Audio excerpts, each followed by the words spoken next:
que é que eu vou falar deste livro?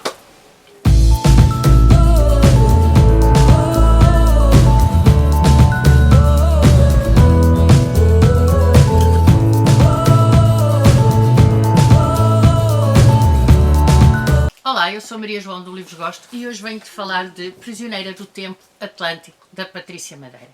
Primeiro de tudo eu quero agradecer à Patrícia e à Cultura o facto de me terem cedido este livro, muito obrigada. E quero agradecer também o facto de me terem convidado para apresentar este livro e o primeiro livro da Patrícia. Vamos também falar do primeiro livro da Patrícia, visto que não teve apresentação devido à pandemia. E quero muito agradecer também esse convite que tanto me honra. O que é que eu vos vou falar deste livro? Vocês sabem que eu li o outro livro num fim de semana. E quem esteve atento ao meu vídeo sabe que foi assim uma leitura compulsiva que eu não liguei a ninguém cá em casa e que li o primeiro livro, o primeiro volume assim num ápice. Bom, este eu não li tão depressa, até por razões óbvias, queria tirar apontamentos para preparar a apresentação, mas a verdade é que este livro é mais viciante que o primeiro e é muitíssimo melhor do que o primeiro. O primeiro livro estava muito bem escrito, tinha uma construção a nível histórica fabulosa, mas este ainda está melhor, ou seja, a leitura ainda é mais fluida e nós não damos pelas 700 e tal páginas, 783 páginas que este livro é composto. Comecei por aí. Mas eu sei também que quem está a ver este vídeo e leu o primeiro livro está-me a perguntar: então e o Francisco e a Manuela? Pois é, o Francisco e a Manuela também cá estão. Obviamente que o Francisco e a Manuela também cá estão. E são a representação daquilo que se faz na vida, neste livro, obviamente, partindo de pressupostos errados. Ou seja, a Manuela e o Francisco têm algumas certezas, algumas convicções que nós, leitores, sabemos que, se calhar, essas certezas não são assim tão certas. E eles desenvolvem toda a sua vida a partir daí. E deixem que vos diga que está brilhantemente bem descrito. Com uma coerência fenomenal, com uma fluidez de escrita fabulosa, e é daqueles livros que nós passamos o tempo a dizer: não, não pode ser, não, não faças isso, não, não vais por aí, não. Portanto, é um livro onde nós ficamos agarrados profundamente.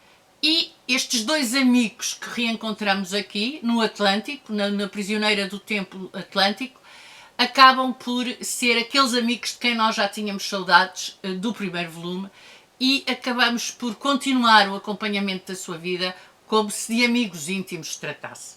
A Patrícia faz aqui a introdução de algumas personagens, o que é bastante bom para dar dinâmica à história, para não ficarmos presos ao elemento do primeiro livro. E deixem que vos diga também que são personagens riquíssimas, muito bem construídas, e são personagens que não são planas, são personagens modeladas. Uma delas, o César, é alguém de quem eu não quis gostar no princípio do livro e tive que dar a mão à palmatória e dizer: afinal de contas, o rapaz é bom rapaz e é impossível não gostar deste homem.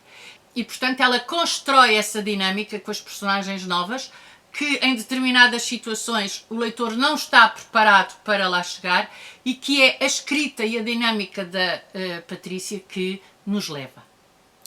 É um livro de sentimentos, muito mais do que o primeiro. É talvez menos romance histórico do que o primeiro. Continuo a achar, no entanto, que não é um livro de fantasia. É um romance histórico com alguma fantasia, digamos que com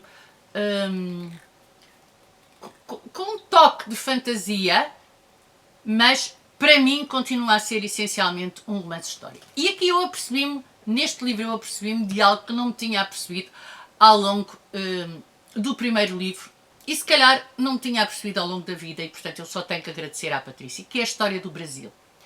A história do Brasil que ela nos dá no primeiro volume, que eu sabia algumas coisas mas não sabia tanto, e agora ela centra-se, portanto o livro continua no tempo, digamos assim, e ela continua-nos a dar a história do Brasil. Portanto, a Revolução não está tão presente neste livro, já passou, temos agora com outros problemas políticos, e fez-me pensar, e era aqui que eu queria chegar, o quão pouco nós sabemos da história do Brasil. Quando, na verdade, nesta altura o Brasil e o Rio de Janeiro eram a capital do reino, porque era onde o rei estava. Os reis fugiram para o Brasil e aquilo que nós estudamos foi aquilo que aconteceu aqui em Portugal. Ou seja, as invasões francesas, a ajuda dos ingleses e depois o regresso e as lutas liberais. Mas na verdade aquilo que se passava lá, quando na realidade houve um transpor do reino para lá, e a Patrícia diz-nos isso neste livro, que na verdade aquilo que era a província passa a ser o reino e nós não sabemos o que é que aconteceu lá. Este livro é muito rico sobre esse ponto de vista. Nós percebemos o que é que se vivia, não só do lado de cá, do Atlântico, mas também aquilo que se vivia do lado de lá do Atlântico, quando supostamente os dois países ainda eram um só. E portanto, esse aprendizado, utilizando uma palavra do português do Brasil, eu fiz neste livro com a Patrícia, o que eu quero muito agradecer. Depois é um livro de sentimentos. Eu chorei com a Manuela, eu chorei com o Francisco, eu chorei com as outras personagens, eu ri-me com a Manuela, eu ri-me com o Francisco, eu temi pela Manuela, eu temi pelo Francisco, eu temi pelas outras personagens e há este emaranhar de sentimentos que a Patrícia vai provocando em nós através das suas descrições e logo, eu quase me atreveria a dizer no início do livro, eu desmanchei-me em lágrimas com aquilo que aconteceu à Manuela e depois por aí fora. Portanto, é um livro muito mais de sentimentos. É um livro que faz com que o leitor sinta na realidade que está lá, está em 1820, está em 1821, está no Rio de Janeiro, está no Recife, está no Porto, está em Lisboa, está onde estas personagens estão e está lá a acompanhá-los, quase como, eu não diria olhar por cima do seu ombro, porque isso provocaria algo incómodo às personagens, mas como se o conseguíssemos ver pelos olhos das personagens. E a Patrícia tem essa fantástica forma de conseguir fazer com que eu leia o livro pelos olhos das personagens. Depois temos o narrador. Este narrador participante quando é a Manuela a falar, este narrador não participante quando é o Francisco ou as outras personagens a falar. Temos este narrador, que acaba por ser vários narradores, que nos vão dando a visão dos acontecimentos pelas várias personagens, tendo sempre como base a Manuela e não nos deixando nunca esquecer que esta história é vista pelos olhos da Manuela. Porque nos episódios que lhe dizem diretamente respeito, a Manuela fala num eu que não nos deixa esquecer. É um livro que no caráter histórico tem outra vez um rigor fantástico, tem outra vez, nós percebemos outra vez que houve aqui muito trabalho por trás deste livro e acrescenta aqui uma coisa que eu não me lembro de ter visto no primeiro livro, pode ser falha minha, mas que a Patrícia faz neste e que eu achei delicioso, que é o explicar alguns provérbios, o explicar de onde é que vêm algumas expressões, o desenvolver algumas expressões, inclusive, que são diferentes em Portugal e no Brasil e explicar porquê.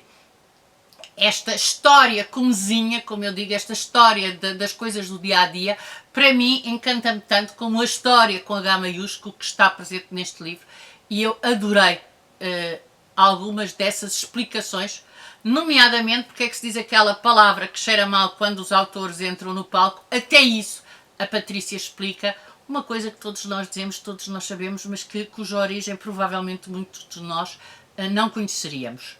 Depois tem aquilo que eu chamo um pescar de olhos ao leitor, ou seja, o facto de ela nos dar assim uma migalhinha do tipo, pois ele disse isto, não sabe o que vai acontecer a seguir.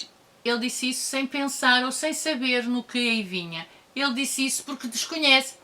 E, portanto, nós vamos ficando agarrados perante esta continuidade de pescar de olhos que a Patrícia faz ao leitor. É um livro 5 estrelas, que não há mais. Eu gostei muito mais do que o primeiro. Teria muito mais a dizer, mas aquilo que eu faço no fim agora é, para além de pedir a vossa opinião, caso já tenham lido, deixarem nos comentários como sempre, mas venham ter connosco, vão até à FNAC do Almada Fórum, às 18h30, conversar comigo, com a Patrícia, com o Nelson Rosado, e vamos falar deste livro fabuloso, vamos falar do primeiro livro, e vamos todos conversar sobre aquilo que nos une, que são as leituras. E quando as leituras são boas, e em português ainda por cima, a conversa só pode fluir e ser um final de tarde muito agradável. Espero por vocês lá. De qualquer forma, se não puderem ir, não se esqueçam de comentar, dizer se já leram, se estão a pensar ler, dizer de vossa justiça, e vemo-nos na FNAC do Almada ou no próximo vídeo. Tchau, até ao próximo vídeo!